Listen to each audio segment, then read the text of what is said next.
Prem Namaste, Vanakkam, and a very warm welcome to this week's Sunday Sadhana.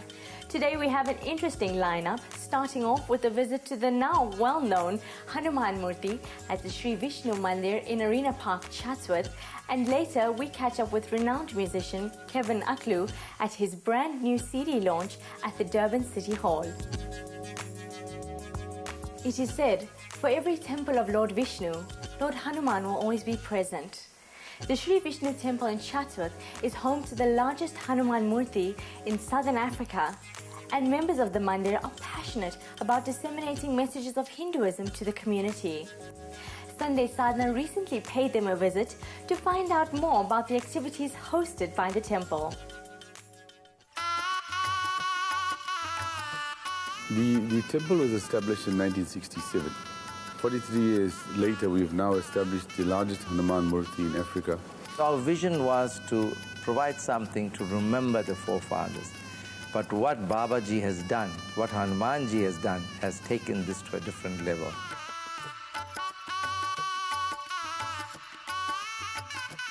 None of us, not even the sculptor Umesh Bhai, had a view of the complete Murti, because it was built up in stages and everything was covered.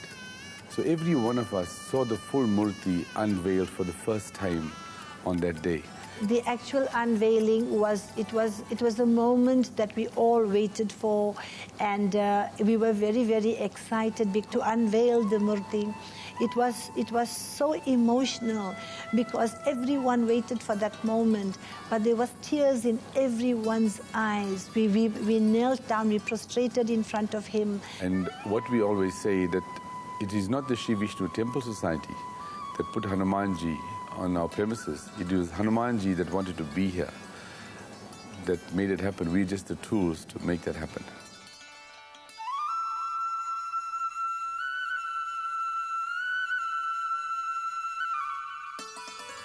For us, Hanumanji represents strength, valor, and I think more important, what we like to remember him for is his selfless service to Lord Rama.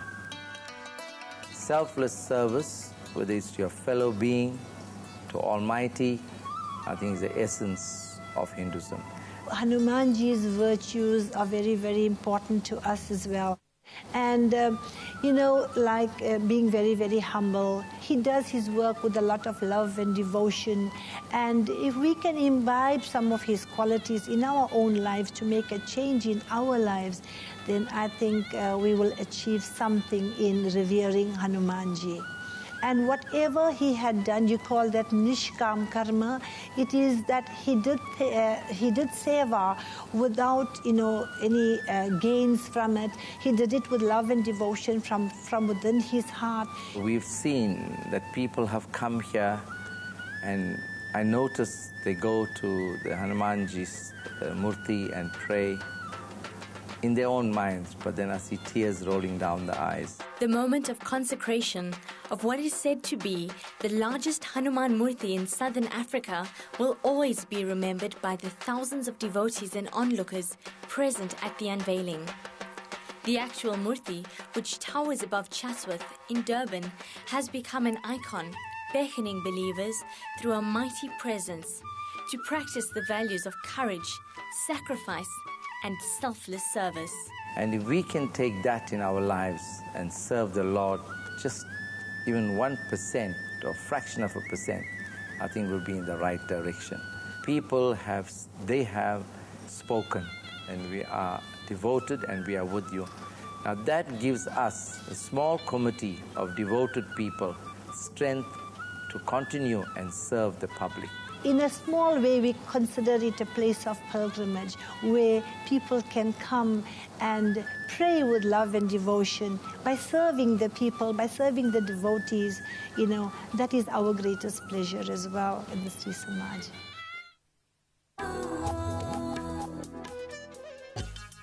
Welcome back to Sunday Sadhana.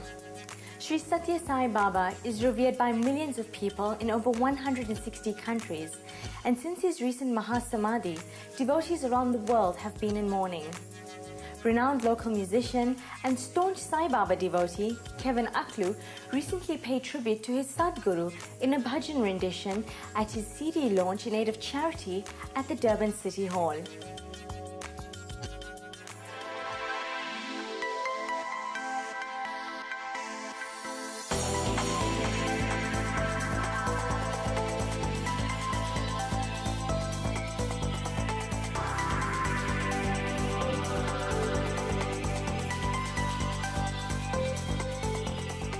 I'm very excited for this specific CD, titled Garland of Bhajans Volume 11. I've drawn inspiration from my trips to India. That experience allowed me the opportunity to draw even more inspiration from, being in the presence of the Divine Master. The experience on stage for me specifically allows me the opportunity to invoke spirituality. It invokes a different feeling. Bhajans for me allows me to inspire people. It allows me to allow people to become more spiritually inclined. And it just unites people. It unites people of different faiths. It brings people closer. There's just so much of love that's centered around these sort of events. So performing on stage really gives me the opportunity to give back, in a way, to society.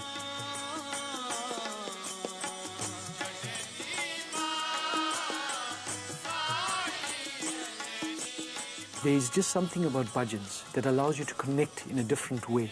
There's different forms of music, but I think specifically music from a spiritual background allows you to connect with God. So when I sing, I imagine that I'm singing in front of God and that people around me are experiencing the same that I'm experiencing. And that's the power of the spiritual music. So spirituality for me has meant a number of things. It's meant that I try and be a better person in society.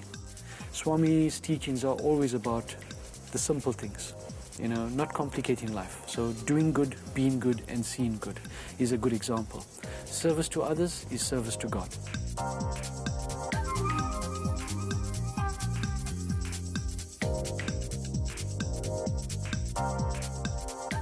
So spirituality for me has always been around doing more from a seva point of view.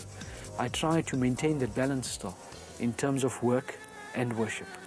And I think it's absolutely important in today's world as we live and become more involved in materialism to make sure that we hold on to that balance of spirituality and balance of culture. Swami's grace, I hope that I'll be able to continue to sing his name and praise his name. And with God's grace, I hope that I would be able to continue to serve organizations like we're doing tonight. I look forward to growing on the spiritual path. This gesture, selfless gesture, is genuinely going to benefit the organization, in this case, Golden Step School, for the severely mentally handicapped. With the financial constraints that we are experiencing and the lack of funds from the state, we are looking for sponsorships from various business houses and charitable organizations as well. So yes, it's certainly going to be helping us.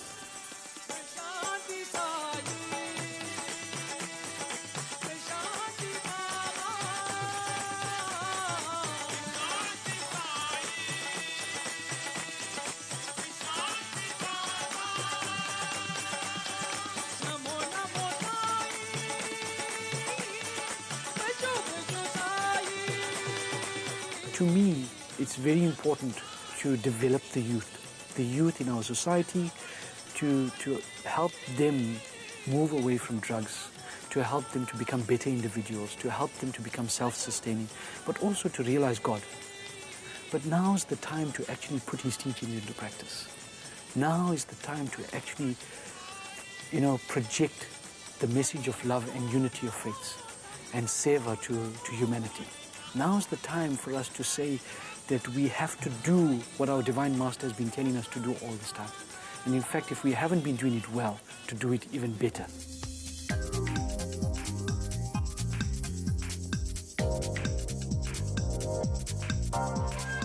Swami's presence is here. You can feel it. You can see it. You can, it's just overwhelming. and the show is magic. It's absolutely electrifying. It was really an inspiring and uplifting evening. I think Kevin did a marvelous job with the show tonight. He's been a real inspiration to us, I think, throughout the years, and really remarkable tonight. I am absolutely, totally immersed in the positive vibration that I have felt here today. And I'm always filled with happiness and joy when I listen to bhajans. He's always been a role model to me, and that's why the whole reason I came to Uncle Kevin's show.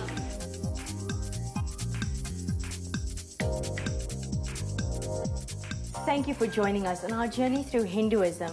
We hope that Sunday Sadhana has left you inspired and spiritually awakened. But before we bid you farewell, we'd like to leave you with this humbling quotation from Sri Satya Sai Baba, who once said, "So long as the sugar is on the tongue, you feel the sweetness in taste. Similarly, so long as the heart has peace, love and devotion, you feel the bliss." So until next week, keep the love. Jai Sai Ram.